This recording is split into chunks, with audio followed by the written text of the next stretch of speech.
દર્શક મિત્રો, હું પરેશ ચૌહાણ, આપ નિહાળી રહ્યા છો લીડ મહુવા ન્યૂઝ. સમાચારોમાં આપનું સ્વાગત છે. હવે સમાચારો નિહાળીશું વિસ્તારપૂર્વક. મહુવાની શ્રેષ્ઠ શાળા નૂતન વિદ્યાપીઠ ખાતે વર્ષ 2021-22 અને વર્ષ 2022-23 ના શ્રેષ્ઠ વિદ્યાર્થીઓને બિરદાવવાના હેતુસર પ્રતિભા સન્માન સમારોહ કાર્યક્રમનું આયોજન કરવામાં આવ્યું હતું, જેમાં રાજકીય અગ્રણીઓ, સામાજિક અગ્રણીઓ તો મહુવાના તમામ ડોક્ટર્સ મિત્રો હાજર રહ્યા હતા. મહુવાની નૂતન વિદ્યાપીઠ ખાતે શ્રેષ્ઠ સિદ્ધિ પ્રાપ્ત કરનાર વિદ્યાર્થીઓને બિરદાવવા પ્રતિભા સન્માન સમારોહ કાર્યક્રમનું આયોજન કરાયું હતું.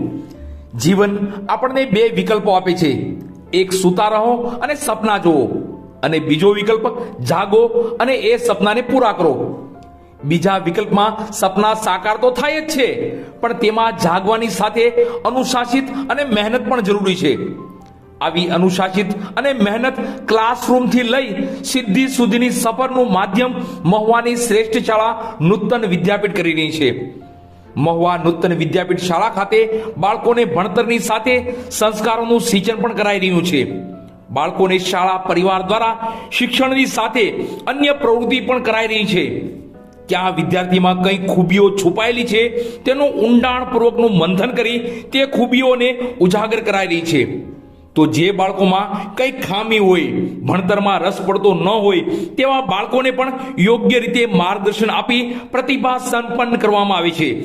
ત્યારે આવી પ્રતિભાઓને બિરદાવવા માટે આજ રોજ તારીખ 4/2 રવિવારના રોજ શ્રેષ્ઠ શાળા નૂતન વિદ્યાપીઠના પટાંગણમાં વર્ષ 2021-22 અને વર્ષ 2022-23 જે વિદ્યાર્થીઓએ સિદ્ધિના શિખરો સર કર્યા હોય તેવા શાળાના પૂર્વ વિદ્યાર્થીઓને બિરદાવવા એક કાર્યક્રમનું આયોજન કરવામાં આવ્યું હતું. આ કાર્યક્રમને પ્રતિભા સન્માન સમારોહ નામ આપવામાં આવ્યું હતું. સફળ વિદ્યાર્થીઓને પોતાની ઉડાન માટે નૂતન વિદ્યાપીઠે પાંખો આપી ખુલ્લા ગગનમાં વિહરવા એક શ્રેષ્ઠ જીવન પૂરું પાડ્યું છે. તબીબી ક્ષેત્રે, ઇજનેરી ક્ષેત્રે અને અન્ય ક્ષેત્રોમાં પણ પોતાની આવડત અને પ્રતિભા બતાવી હોય તેવા તમામ વિદ્યાર્થીઓને પ્રોત્સાહિત કરવા, સન્માનિત કરવા સુંદર પ્લેટફોર્મ પૂરું પાડવા પ્રતિભા સન્માન સમારોહ કાર્યક્રમ યોજાયો હતો. આ કાર્યક્રમમાં મહુવા શહેર તેમજ જિલ્લાભરના રાજકીય અગ્રણીઓ, સામાજિક સંસ્થાના અગ્રણીઓ, મહુવા શહેરના તમામ નામાંકિત ડોક્ટરશ્રીઓ, મહુવા શહેરના તમામ શ્રેષ્ઠીઓ તો ડોક્ટર કનુભાઈ કળસરિયા, માયાભાઈ આહિર, ઘનશ્યામભાઈ પટેલ, બિપિનભાઈ સંઘવી ખાસ ઉપસ્થિત રહ્યા હતા. તો આ શાળાના શ્રેષ્ઠ વિદ્યાર્થીઓને પોતાની પ્રતિભા દર્શાવવા જેઓએ મહેનત કરી છે, જેઓએ રાત દિવસ જોયા વગર આ શ્રેષ્ઠીઓને બનાવ્યા છે, જેઓએ વિદ્યાર્થીઓમાં રહેલી ખૂબીને બહાર લાવવા પ્રોત્સાહિત કર્યા તેવા શાળા પરિવારના ડોક્ટર ધીરજ આહિર, ભરતભાઈ બલદાણિયા, ભાવેશભાઈ પડિયા, દિનેશભાઈ રાઠોડ અને તમામ શાળા પરિવારના શિક્ષકગણ અને સભ્યોએ જહેમત ઉઠાવી મહેનત કરી શ્રેષ્ઠીઓને સફળ બનાવ્યા અને કાર્યક્રમને પણ સફળ બનાવ્યો છે.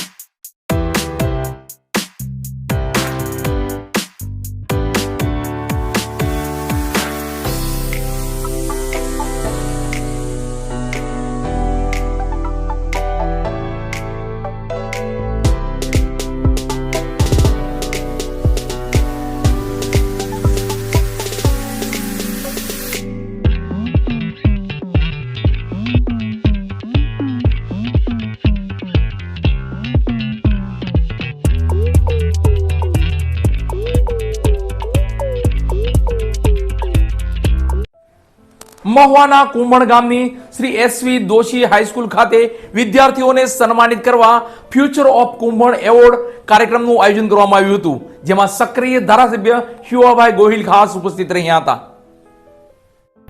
મહુવાના કુંભણ ગામની શ્રી SV દોશી હાઈસ્કૂલના તેજસ્વી તારલાઓને સન્માનિત કરવા ફ્યુચર ઓફ કુંભણ એવોર્ડ કાર્યક્રમનું આયોજન કરાયું હતું. શાળા પરિવાર દ્વારા પોતાના વિદ્યાર્થીઓ સારું પરિણામ લાવે અને ઉચ્ચ શિક્ષણ મેળવે તેવા પ્રયાસો થતા હોય છે, અને બાદ આવા તેજસ્વી વિદ્યાર્થીઓને પ્રોત્સાહિત અને સન્માનિત પણ કરાતા હોય છે. ત્યારે મહુવા નજીકના કુંભણ ગામના શ્રી કુંભનાથ કેળવણી સહાયક ટ્રસ્ટ કુંભણ સંચાલિત શ્રીમતી સૂરજબેન વિનોદરાય દોશી હાઈસ્કૂલ ખાતે વિદ્યાર્થીઓને પ્રોત્સાહિત અને સન્માનિત કરવા એક કાર્યક્રમનું આયોજન કરાયું હતું, જેમાં આ વર્ષના તેજસ્વી વિદ્યાર્થીઓને ફ્યુચર ઓફ કુંભણ એવોર્ડ આપી સન્માનિત કરાયા હતા. આ સન્માનિત વિદ્યાર્થીઓએ પોતાના પરિવાર અને શાળાનું ગૌરવ વધારેલ છે. ત્યારે આ કાર્યક્રમમાં આંતરરાષ્ટ્રીય કથાકાર પૂજ્ય શરદભાઈ વ્યાસ અને રણુજા ધામ કુંભણના પૂજ્ય શ્રી નિર્ભયરામ બાપુ આશીર્વચન આપવા ઉપસ્થિત રહ્યા હતા. તો તેજસ્વી વિદ્યાર્થીઓને પ્રોત્સાહિત કરવા ખાસ સક્રિય ધારાસભ્ય શિવાભાઈ ગોહિલ અને મહુવા માર્કેટિંગ યાર્ડના ચેરમેન ઘનશ્યામભાઈ પટેલ ઉપસ્થિત રહ્યા હતા.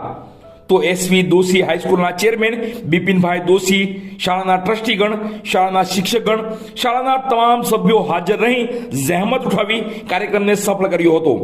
તો કાર્યક્રમમાં સમગ્ર કુંભણ ગામના આગેવાનો, શ્રેષ્ઠીઓ, ભાઈઓ અને બહેનો અને શાળાના તમામ વિદ્યાર્થીઓ ઉપસ્થિત રહ્યા હતા. તો ભારતીય જનતા પાર્ટીના ભરતભાઈ બાંભણિયા અને જયપાલસિંહ વાળા પણ ખાસ ઉપસ્થિત રહ્યા હતા.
બળવંતભાઈ પારેખ જન્મ શતાબ્દી મહોત્સવ અંતર્ગત મહુવાના પારેખ ભવન ખાતે ધાર્મિક વક્તવ્ય સ્પર્ધાનું સુંદર આયોજન કરવામાં આવ્યું હતું, જેમાં ઉત્સાહભેર 16 વયોવૃદ્ધ બહેનોએ ભાગ લીધો હતો.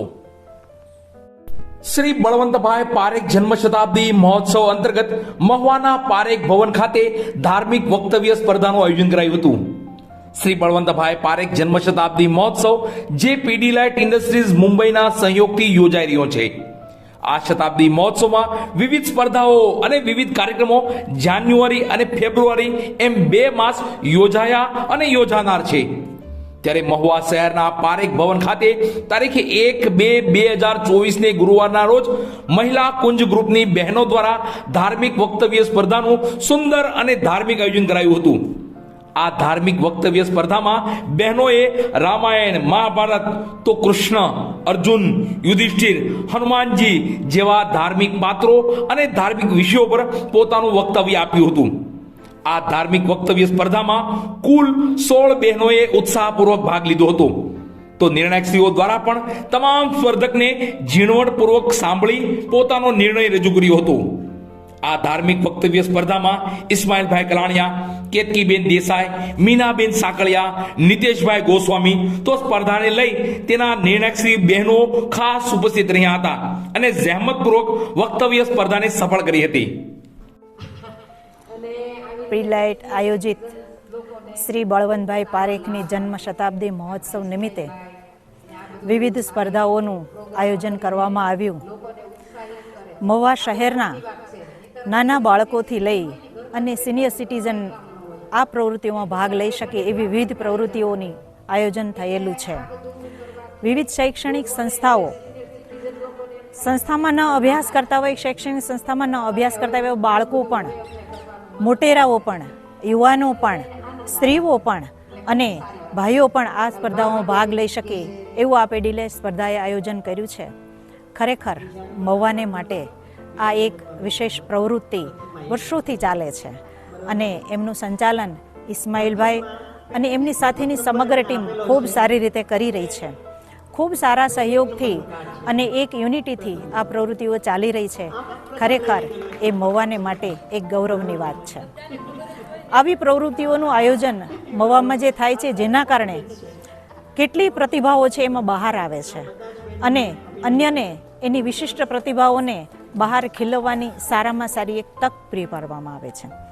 આ પ્રતિભાઓ છે એ આગળ જતાં એક વિશિષ્ટ સ્થાન ગુજરાતમાં અને ભારત દેશમાં પ્રાપ્ત કરે તો કોઈ નવાઈની વાત નહીં હોય. ધન્યવાદ. બસ સમાચારોમાં અત્યારે આટલું જ. ફરી સમાચારો સાથે કાલે મળશું. ત્યાં સુધી હું પરેશ ચૌહાણ અને લીડ મહુવા ન્યૂઝની સમગ્ર ટીમ શુભરાત્રી.